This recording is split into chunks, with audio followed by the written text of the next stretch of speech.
Dito po talagang masusubukan kung mabangis nga ba ito talagang si Jose Martinez. Naalala niyo ba kung sino siya?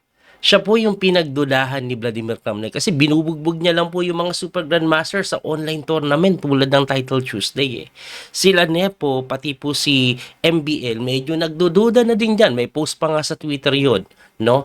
Anyway, eto ngayon eh. Kalaban niya po si Grandmaster Magnus Carlsen sa round number 8 dito po sa ginanap na Title Tuesday Late Edition. Kagabi lang po ito. Ano ang nangyari? Makalusot kaya siya kay Mamaw na Magnus? Tingnan natin nag-ipor po si Martinez, nag-G6 lang si Magnus. Modern defense, no? D4, Knight F6. Aba, medyo weird yung pagkakasunod-sunod kasi ang aga pong tinalon yung Knight F6. So, may E5 po yan eh. Matetempuhan yan eh. Pero yun yung gusto ni Magnus, matempuhan, parang Alikine. Pero ito pong si Jose Martinez, Bishop D3 lang. Nag-C5 po si Magnus, C3 lang. Kinukunatan lang. Kinukunatan lang ni Martinez, Bishop G7, Knight F3, develop lang, nag-castling lang din. So, simpleng kunat lang ang ginawa ni Martinez, no? Kanina may chance po siyang lumamang ng malaki sa opening, pero pinabayaan niya yon. Eto po, close to equal. So, kinain lang po ni Magnus yung pawn sa may D4 na binawi din ng pawn. And then, Knight C6 lang po develop. Nag-Knight C3 tapos D5. Ayan. So, medyo lumaban na sa gitna si Magnus. Nag-control na din po ng pawn. Anyway, in-E5 po yan eh. At pagka E5, Knight H5 na mukhang makukulong. Pagka G4, kaso may bishop pa eh. Kaya nag-H3 po yan. Ayun, mag-G4 na tinirahan ni Magnus ng F6. Ayan. So, kung titingnan nyo po, pwede pong mag-G4 dito ha. Kulong po yan. Kaso may sabayang bigkas eh. Kakapture po dito. Pag tinakes mo, may takes doon. Ganun na mangyayari. O, ibalik po natin. Coach, hindi kainin muna to. Pag tinix naman po yan, magkaka-Knight F4 na. Nabuksan na po kasi. Kaya, balik tayo sa nangyari sa game. Hindi po G4, tinix po. Yung pawn sa may F6 na binawi ng Tore. Bakit? Para pagka G4, may Knight F4. Kaya ang ginawa dyan, nag-Rook E1 na lang eh. Nag-Knight F4 pa rin. Nag-Bishop lang po sa F1. Nag-H6 na po. Nagkunat lang si Magnus para hindi makatalon. Hindi lang yon para pagka-Bishop E3, makakapag-G5. Ayun. So, medyo solid po yung datingan. Unang-una po, depensa sa kabayo. Pwede din po mag-G4 pag kinakailangan. Ang tinira po dito ni Martinez, nag-rook lang po sa C1 eh. And after rook C1, tingnan nyo yung oras. Bilis tumira, no? Bilis tumira pareho. Anyway, eto na eh. Magnus, sumimpleng tira, develop lang. Kaso, mali. Bakit mali? Eto, tindi ni Martinez. Tingnan nyo yung oras niya. 2 minutes and 21. Immediately, sinakmal yung kabayo. Number 1 engine move yan. Bakit? Pagkabawi po dyan, eto na eh. Pangmatindihan, brilliant move. Knight takes lang po sa may D5. Anong meron pag kinapture mo may bishop sa C4?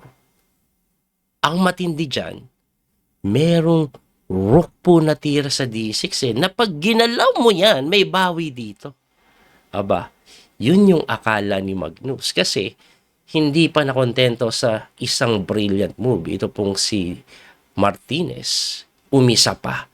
Rook takes D6, sinacrifice naman yung Tore, another brilliant move. Anong nangyayari? Pag kinapture mo yan, whatever you use, malilibre yung E7, check ka. Bagsak bishop. No?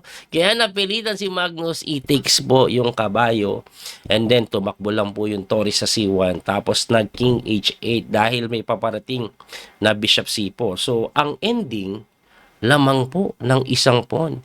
Ito pong si Martinez dito. Hindi lang yun. Pagka Queen B3, ayan, no? Medyo mananalasa. May pressure dito, may pressure doon. So, nag-Rook D6 po yan. Binibigyan na lang po yung B7 para pagka-take siguro, pwede ito, babawi doon. Kaya ang ginawa niyan, nag-bishop develop lang. Pinalit yung bishop. Tumira po ng rook b6. Tumakbo lang yung queen sa a3. And then bishop takes d3. Queen takes d3. Pagka rook takes b2. Aba, nabawi na ni Magnus. Okay na.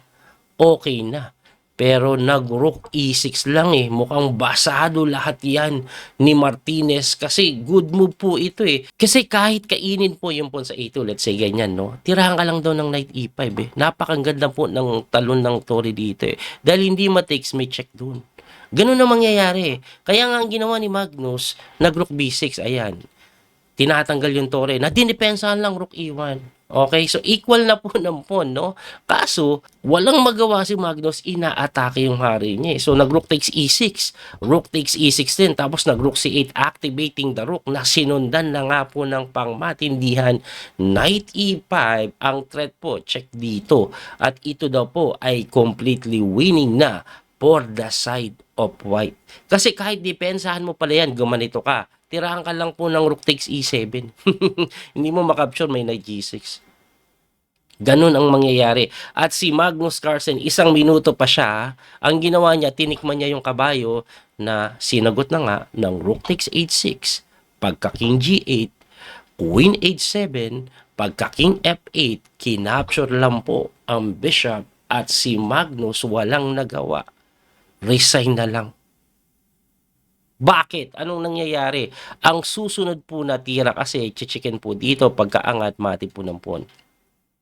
Paano mo didepensahan? Tangkain mo tumakbo na agad. Eh, titirahan ka lang na queen F5 eh. Huwag kang tatakas. Tapos chichikin ka pa rin sa ilalim. Ang sakit ng pangyayaring yun. At dahil doon, durog nga si Magnus. Ano po ang accuracy nila? Tingnan nyo accuracy. 92.6%. Ito pong si Martinez. Samantalang si Magnus, 79%. Medyo hindi maganda yung kanyang tirahan dito, no? Anyway, opening pa lang kasi, medyo pinasagwa na. Usually ganun eh, kaya mababa percentage na. Anyway, ano po ang naging final standing? Ito po, tingnan nyo po kung ano ang final standing. Ayan, nag-champion po si David Parabian with 10 out of 11. Martinez 9.5 out of 11. Second place. Walang talo yan. 3 tabla yan eh. Tingnan po natin yung mga pinagtatalo niya. Ayan. So, ayan po yung mga pinagsisibak niya eh. Ayan, tinalo niya si Magnus, si Andre Kin, tabla kay Duda, panalo siya kay Bogdan Daniel Deak nung last round. Lakas nito talaga ni Martinez. Tapos, asan si Magnus? Ayun si Magnus pang number 6 kasi may talo po siyang isa pa no early rounds kay Benjamin Bok at natalo nga siya kay Martinez to pinanalo niya lahat. Ayan po ang final standing. Ang tanong ngayon sa mga Magnus fans yan. Tingin nyo, lakas ni Martinez eh. Ako sa totoo lang hindi ko yan masasabi. Kasi online yung laro, online po. Ang tingin ko talaga iba talaga yan sa over the board eh. Yun nga lang, si Martinez kasi, as of the moment, hindi na naglalaro ng over the board eh. Wala ako nakikita ng tournament niya over the board. Naghihintay ako ng tournament niya over the board para ma-analyze natin. Kasi pag online talagang malakas. Pero ang rating nito, Grandmaster naman ito eh. 2,500 ang rating niya, ang alam ko eh. Hindi ko sure kung nag-reach na siya ng 2,600 eh. I-click nga natin yung profile niya. Makikita yan dito eh. Ayan o. Tingnan ko lang 2,600 na pala siya. Nag-2,600 na siya sa classical. Malakas na din pala talaga si Martinez. 'Di ba? Nag-2,600 na siya sa classical, 26 sa rapid, pero yung blitz rating niya ang mataas. Talagang mabilis ang batang ito. 25 years old pa lang, di na pala bata. Yan nga lang, ewan ko, pinagdududahan na iba kasi 26 ka lang, kami mga nag-28. Binubugbog mo lang kami sa online, sabi nila. Pero ito nga, ang binugbog niya ngayon, si Magnus. Dalawang sunod na brilliant move. Malakas si Martinez, no? Hopefully ma-invite to o maglaro to sa mga classical tournament o over the board tournament kahit rapid lang para makita natin yung kanyang tindi talaga, no? Anyway, ganyan po talaga ang chess. Minsan may nananalo, minsan may natatalo. Nagkadayaan ba? Aba, ewan ko. Pero ako, kutob ko lang. Wala, no? Kaso, hindi natin masabi kasi minsan nagkakamali din tayo ng ating palagay. Muli na po yung Coach Pwede Master Daniel Kauso hanggang sa muling pagkikita. God bless po mga kabiyahe. Thank you po sa support. Don't forget to like and share. Bye-bye. That little mouse, 'cause I'm an albatross.